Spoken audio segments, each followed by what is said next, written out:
Well, hello, everybody, and welcome to the Geometer's Compass. This is Geoff speaking from Dublin in Ireland with Scott in Victoria, Canada. So welcome. This is episode number 14, I believe, Scott. Is that correct? That's right. I think we're on 14 today. And today we're going to talk about the Platonic solids. Yeah, we've got like a vibe on the Platonic solids that we feel is quite interesting and meaningful. And we would like to just kind of open up a discussion on why we think that's so, you know. There's an endless kind of myriad of themes relating to the Platonic solids that one could discuss. So we're not claiming that this is kind of definitive in any way, but there are some particularly interesting points that are noteworthy. And would I kick it off, Scott, with one of them that I really quite dig? You know, I mean, I sometimes sort of regard the Platonic solids as the building blocks of reality, you know, and I kind of just mean that as kind of almost like a metaphorical take, right? That I like the way, if you look at the Platonic solids, well, first of all, actually, you know what, before we start, why don't I ask you, Scott, to give a brief introduction to what are the Platonic solids for somebody who's never heard about them? How would you give an overview, an intro? Yeah, they're Plato's toys, and he has 5 of them, and they're all regular polygons, which means that their faces are all the same. So, for example, a cube. Everybody knows a cube has square faces.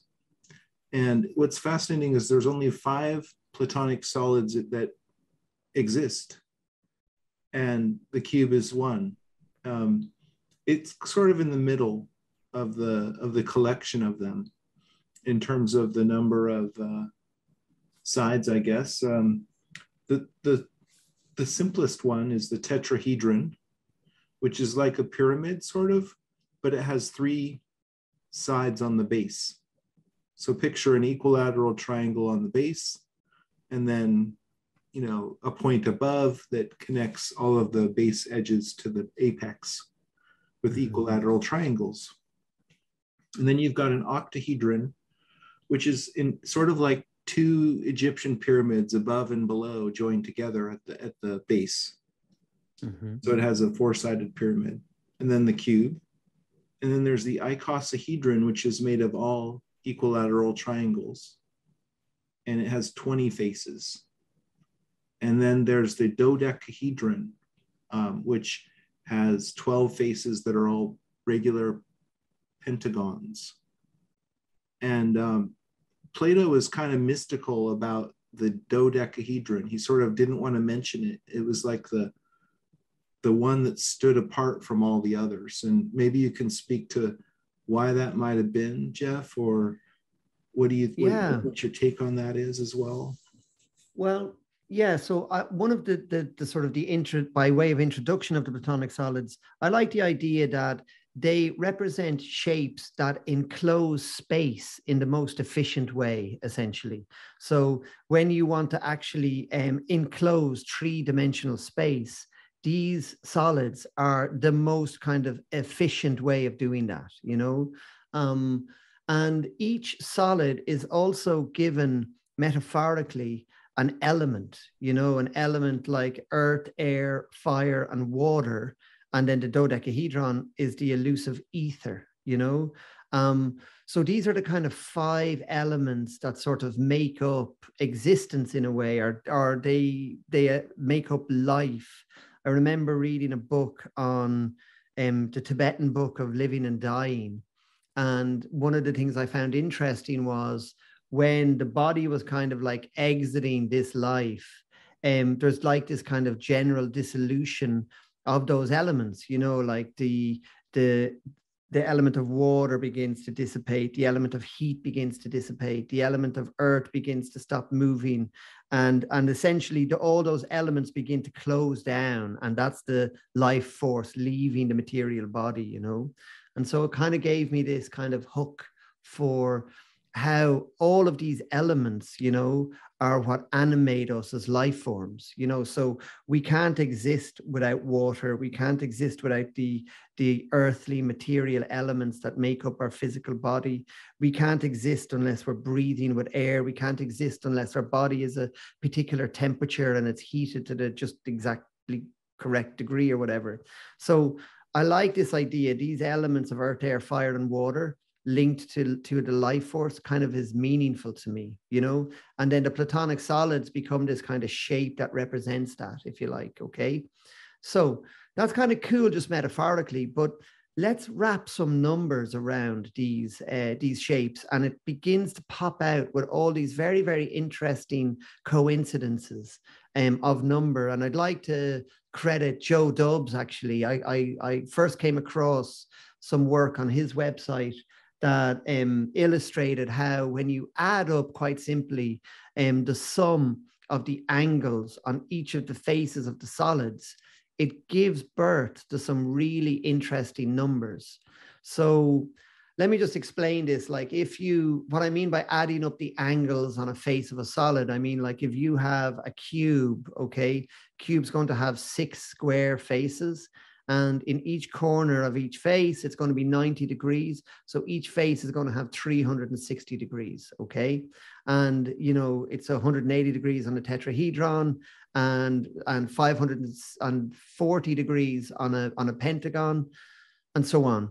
Okay, but if you simply add the total number of degrees on the 4 earthly elements, this is quite cool, okay? That's the tetrahedron for fire, it's the octahedron for air, it's the cube for earth, and the icosahedron for water, okay?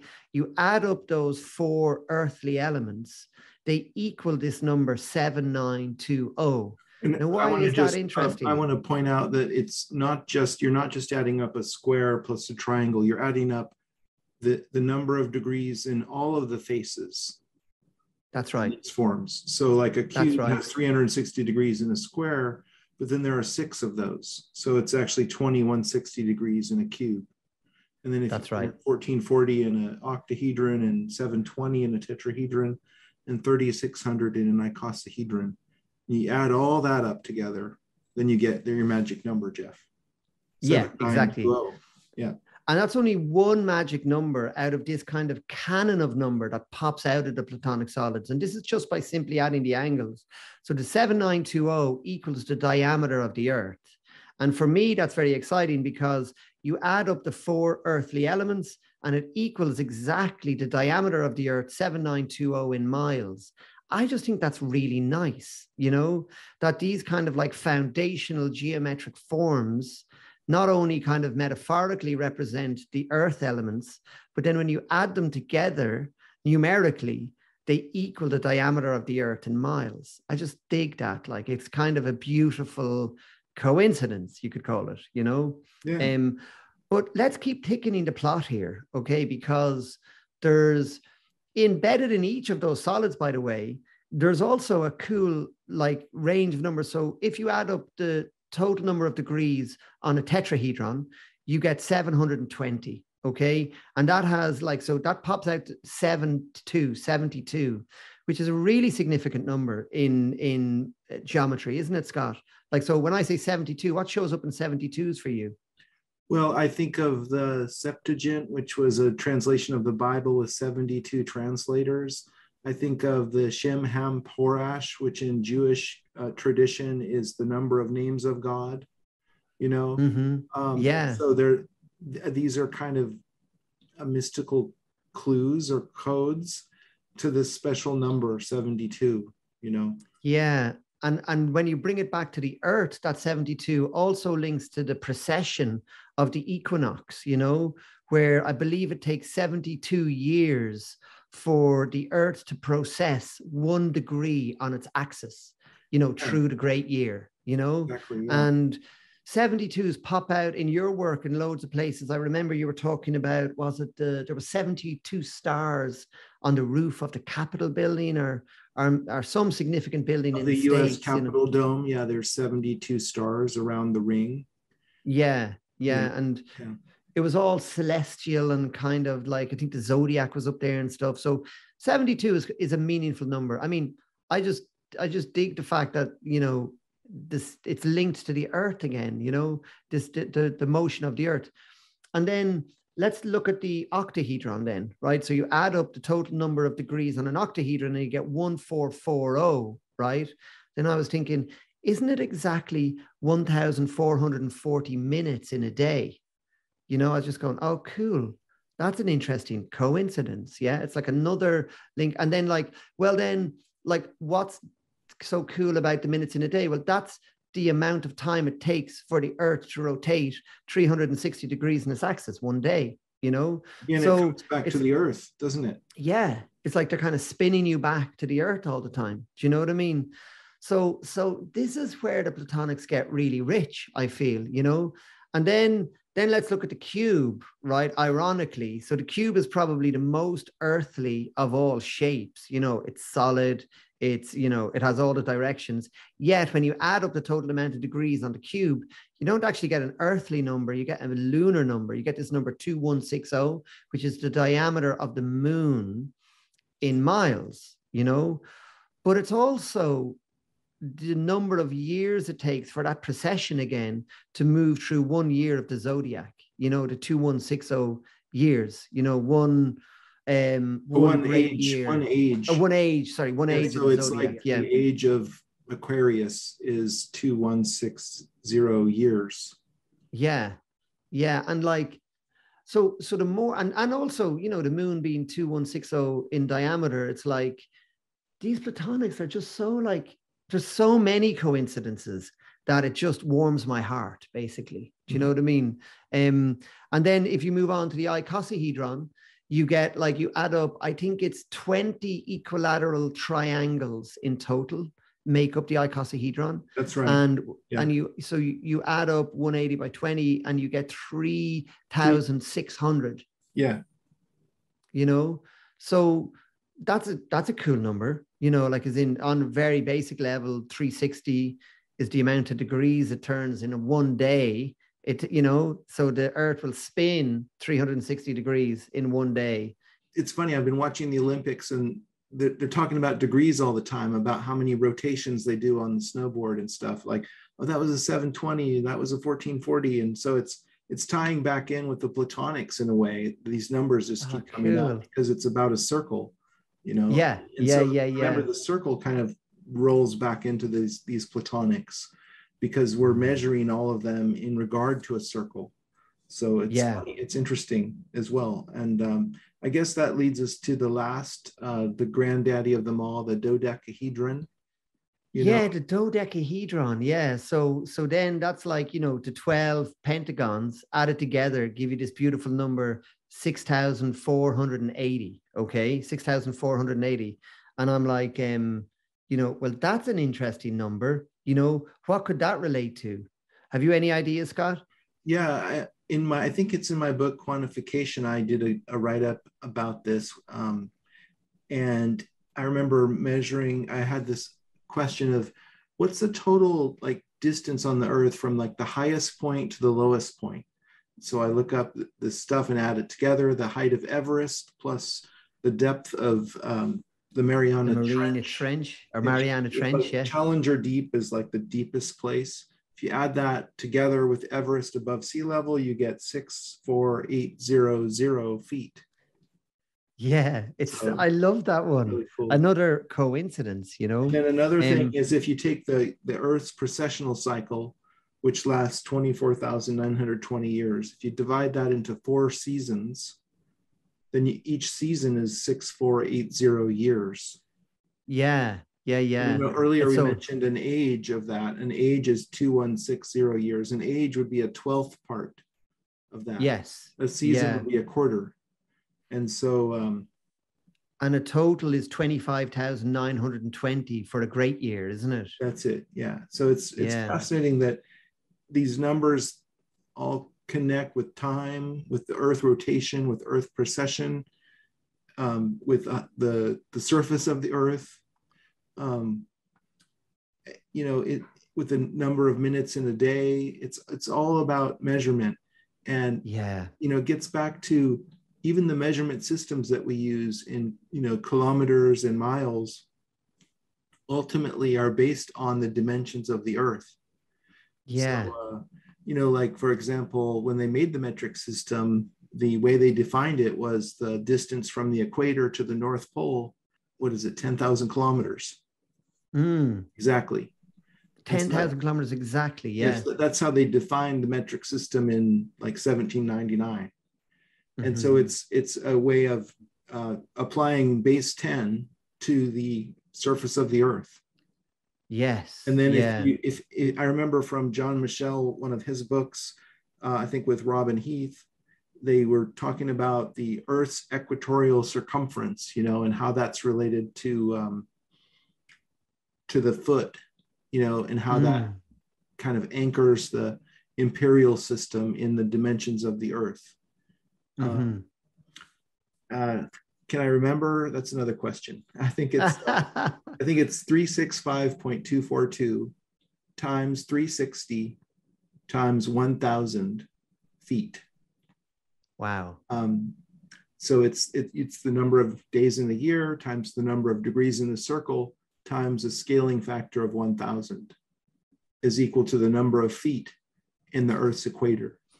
That's incredible. So these systems that we use, and we don't, like, we largely lost the plot on where they came from, but they come from the Earth.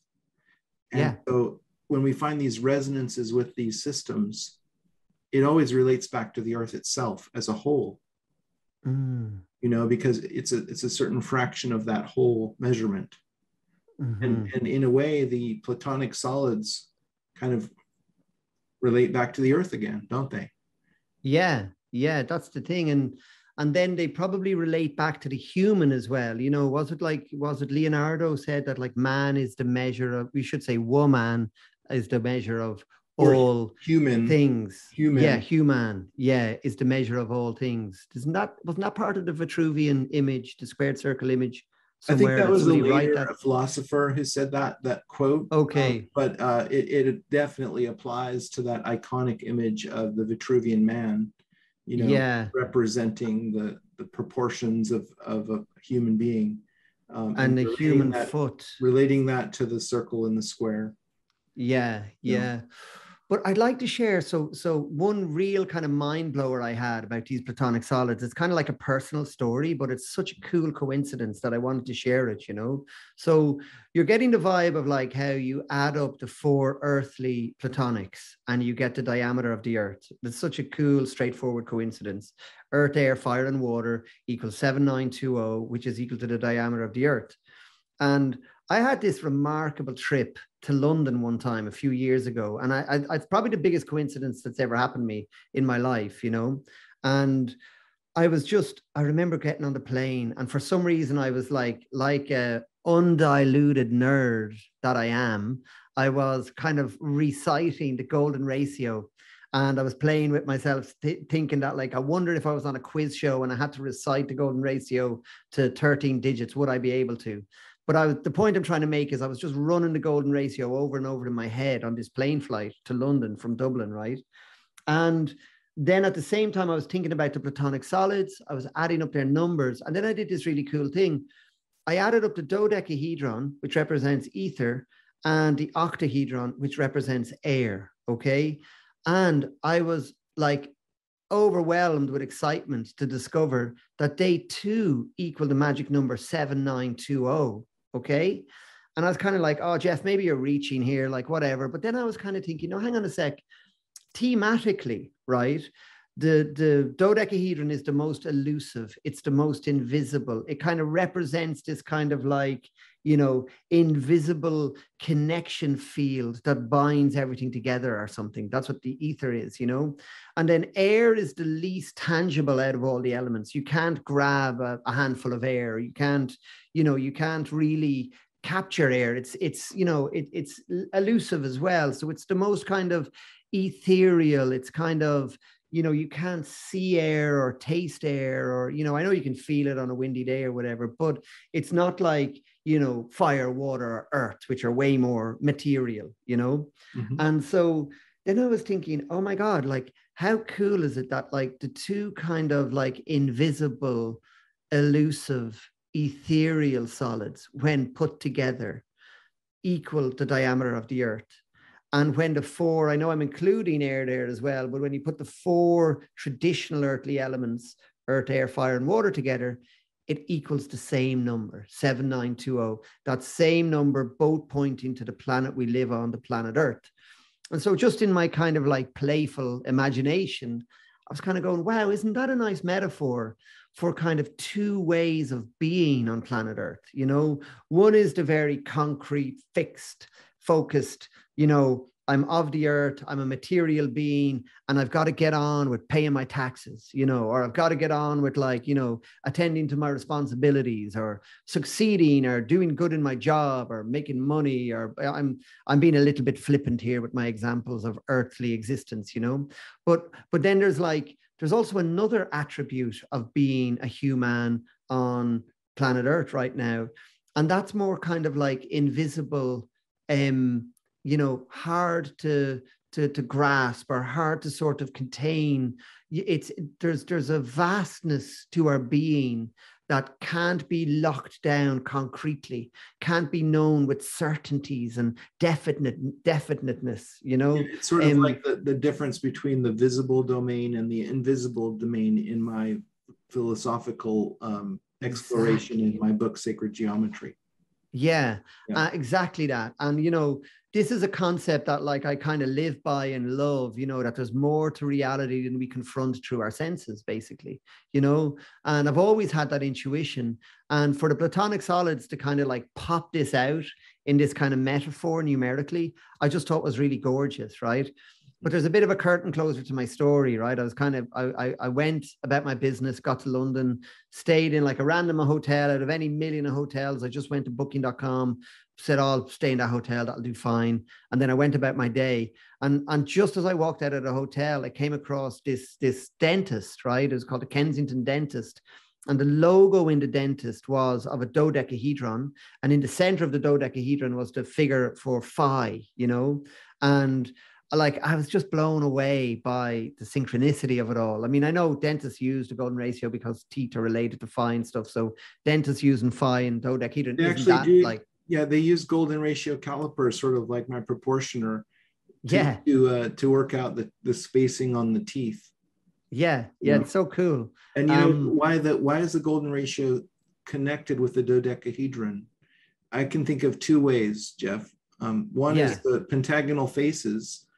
A pentagon, of course, is replete with golden ratios. But also in 3D, if you connect all the centers of the faces, you can draw three mutually perpendicular golden rectangles. And I remember making a video about that years ago that kind of illustrates that in 3D. And so the of all the Platonic solids, the dodecahedron is like almost like a temple to the golden ratio. It's like the representation of the golden ratio in 3 dimensions in a way. So it seems appropriate that dentist had that phi symbol inside the dodecahedron. Yeah. And it happened on the morning of this kind of like, it really felt like a breakthrough for me personally, you know, when I lined up the dodecahedron with the octahedron and got these two ways of being and both of them pointing to that 7920 planet Earth being where we live and all the rest of it. Isn't it cool that like these Platonic solids pop out all these numbers just in the simplicity of adding the angles of them, you know? And like, there's many, many more riches to it, to be honest, you know? There was I remember there's also a lot of like kind of like physics and science to the sort of the periodic table of elements linked to these numbers too. And I'm definitely no expert on it. But I do remember reading one study by David Wilcock. I haven't read a lot of David Wilcock stuff, but I remember in Source Field Investigations, his book, he did make reference to this guy, Dr. Robert Moon. I remember his name, you know, and he was studying how protons arrange themselves in the nucleus of atoms, basically. And I'm pretty sure, if I remember it correctly, that one of them was in oxygen, right, that the protons arrange themselves in a perfect cube, that they're cubic in the nucleus. Now, I think it's all probabilities, and you can only kind of like guess where the proton is or isn't. It's above my pay grade. But I was just curiously, and affectionately enjoying the possibility that oxygen may use the Platonic solids to form itself, in this case the cube, that each proton is based at a corner vertex of a cube, basically. And so then that would represent that, like, if that is true, and the oxygen we breathe in with every breath then is like, hundreds of millions of little cubes, essentially, in terms of this metaphor, that it's like, it's everything, it's all around us, these Platonic solids, it's every breath we take is full of these cubic, energies or cubic elements, Anyway, that's just kind of like me kind of like nerding out. I'm not a scientist. I can't verify Dr. Robert Moon's work, but I just kind of digged it check it out. It's available online. I'm pretty sure it's a great little PDF, and maybe there's some physics heads out there that could get their head around it better than I can. Have you ever gone looking for mushrooms in the forest? Yes, I have. And yes. My it's a hobby I experience is enjoy. that, like, I'm looking for chanterelles, and then I can't find any. And then all of a sudden I kind of give up, or like shift my focus and just say, maybe I won't find any today, and surrender. And then all of a sudden I see one. Oh, look, there's one right there. And then in the same moment, I start to see them all over the place. Oh my God, I'm surrounded by them. Yeah. And so in a way, it's like geometry can be that way. When you start unlocking geometry, you start saying, oh my God, look at that.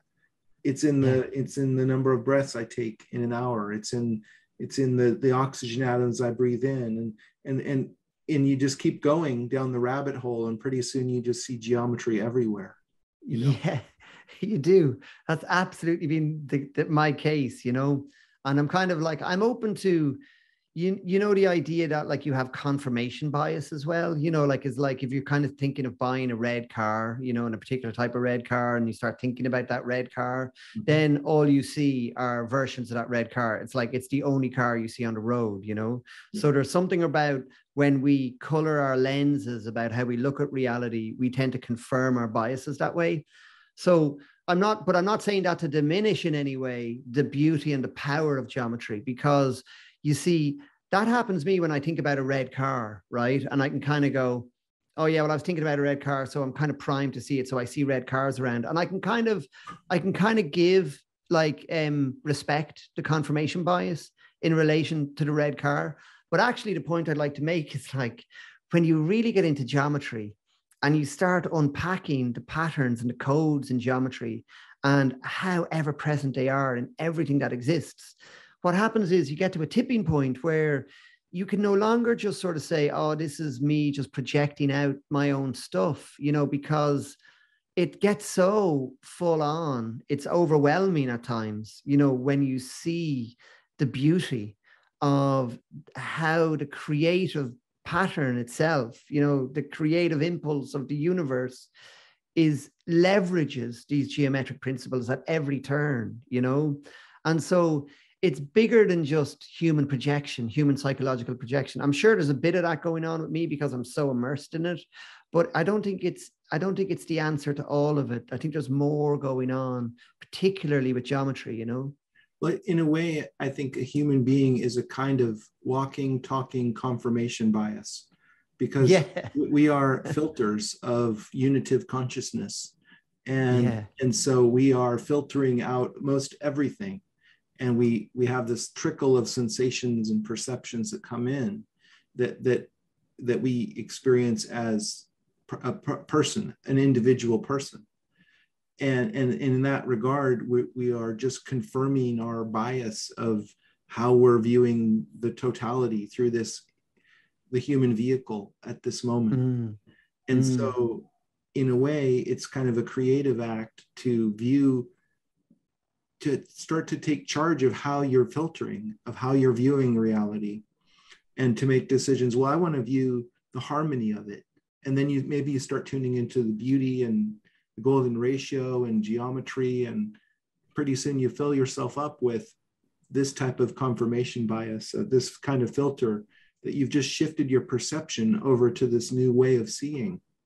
You know, and you have that right, just as you have the right to look at everything in a depressive, meaningless way, if that's the way you want to do it. Yeah. So that's your power as the, you know, the consciousness driving the avatar of your body, you know. Yes. You get to choose your path in this virtual reality game that we're all playing as consciousness, you know. Yeah. I'm reminded of that quote when I'm listening to you, Scott, of like, we see the world not how it is, but how we are, you know. And I think that's very significant, that quote, you know, that it's like we actually see what our level of consciousness is reflected back to us, basically, you know, in the reflexive reality that we interact with. But then here's the thing, right? And I don't have an answer to this. This is like an open question for me. It's like, I agree with you, right? So I'm a geometry, like, I'm very, very passionate about geometry. I can't imagine a bigger fan about this beautiful, you know, principle of existence that just floats my boat, right? And I get so much joy from it. And when I see the patterns around me, it's just a beautiful feeling. I get this kind of sense of like interconnectedness and some kind of intelligence that's bigger than me. That makes me feel really good. Okay. And so that's kind of enough for me. I don't really need to go on a crusade. I don't need to persuade people into feeling the same about it as I do or anything. It's just, I feel lucky that I have that take on it, right? But then I'm open to, well, I'm looking for harmony and beauty and patterns. So if you're going out looking for them, you have a better chance of finding them as well, right? So there's a lot of me doing that. That's the willing part of me. But then here's the thing, right? With the geometry, is that there's kind of a truthfulness in it as well, which I think is beyond the little me, beyond Geoff, right? So for example, you add up the angles in a cube, right? So anybody, anywhere, at any time adds up those angles. It's going to equal that same truthful number, 2160. And then if you measure the moon, you know, its diameter at any time, any person, anywhere, it's going to come out at 2160. Yeah, we're not asking how many angels fit on the head of a pin. We're asking how many degrees, if you measure 360 degrees in a full circle, you know. Yeah. So it's a universal. It gets to the universal language of geometry. Yeah, exactly. And it goes on and on like that, you know. So it's a tricky one, because I'm kind of like, geometry is gorgeous and it connects you to this beautiful, you know, all these beautiful principles. And I'm probably bringing a lot to the party through my worldview and all the rest of it. But there's also something independent in the geometric forms, you know, that are kind of like, they're just truthful, everlasting principles of existence. Even if a human never graced the cosmos, they would be, you know, truthful, everlasting forms in their own right, beyond any of us. You know, they've come before us, they'll be here long after us. There's an eternal quality to them, you know, which I kind of dig, you know. Now, I don't know, maybe I'm tripping myself up. Maybe that is a form of projection that I can't see right now. Who knows, you know, but I can't, if I'm really being honest, I can't help but feel that there's more to these geometric archetypes than we are projecting onto them. Do you know, that there's a truthfulness that goes deeper, that goes beyond the personal, you know, for what it's worth. That's well said, Geoff. Yeah. So I think we've dipped our toes into the stream of geometry for you again today, and I hope you all enjoyed our endless rant about geometry. So the never-ending Scott and Geoff rant. Yeah. I hope there's a few listeners that have gone all the way through and got something from us, you know. I mean, the great thing is, the more we do this kind of podcast and the more we do our workshops, you know, it is encouraging to meet like-minded people, isn't it, Scott? Like, we used to joke about being the only two nerds out there. But what's really joyful is, you know, there are a lot of people that share these kind of interests, and, you know, we don't all have to see the same thing the same way, but it's beautiful to meet people who have that kind of open-mindedness to see the patterns of geometry in existence, you know. So if you're one of those, dear listener, thank you for staying with us through this rant. We'll be back soon with another podcast. Thank you very much.